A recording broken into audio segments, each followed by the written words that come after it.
This is Tom Duty, middle-aged American living in New Jersey near the Lincoln Tunnel. If you were to visit my website, you type Howdy Doody into Google. You'll find the correct spelling of the famous puppet. You then combine Tom Duty in a Google search for my site.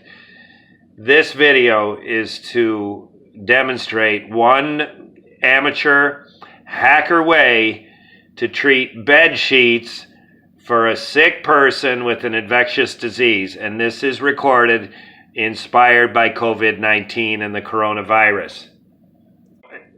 So I begin introducing, this is in real scale, this is a Home Depot 5-gallon bucket. This is a bed sheet. This is actual scale baking soda. This is a tea kettle, and to do this in real scale, you need tea kettle plus a pot on the stove, and this is a colander. Again, before I begin the demonstration, the problem is you got a sick person let's take this person and progresses to death. The person doesn't need or can't go to the hospital until he or she has advanced to where the infection is in his or her lungs. So until that point, this person has to be cared for at home, and all their personal items are horribly contaminated, bed sheets and other clothing. So it is best to get them clean without having them leave the bedroom. Contain the contamination. So the first thing is to sprinkle baking soda. This could be any laundry detergent. I personally do this, and I use baking soda. And the first thing is already done because enough of it fell through. Enough of it fell through, so the first step is already done. You got a sprinkling of baking soda on the bed sheet. The bed sheet is still on the bed. So the next step is with the sheet still on the bed. If it's a fitted sheet, you got to pull up the corners.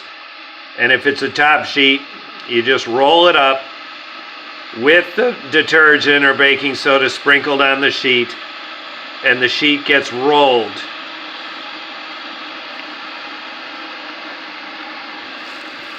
Bring in Home Depot bucket. The scale is way off. If this was a full bed sheet and it was a Home Depot bucket, this would go around the perimeter of the bucket like a 2-foot snake. Instead, it's just a small piece. And then with the water boiling, which it's not yet, you soak the sheet in boiling water. Now this accomplishes two things. You are cleaning the sheet without having the sheet leave the bedroom.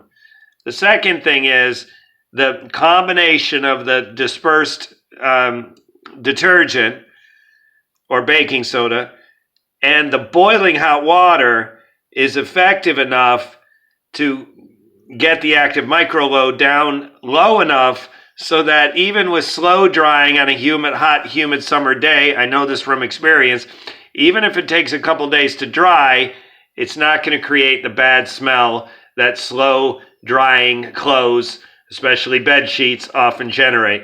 So this accomplishes two things. Number one, clean sheets without taking sheets and other sleepwear and other personal items from the patient, get them clean without taking them out of the bedroom dirty. And secondly, this can be done to allow the fabric to dry without generating bad smell. This has been Tom Duty, middle-aged American living in New Jersey near the Lincoln Tunnel. If you were to visit my website, you would type Howdy Doody into Google. You'll find the correct spelling of the famous puppet. You then combine Tom Duty in a Google search for my site. Thank you for listening. Have a good day, good evening, a restful night's sleep. Ciao.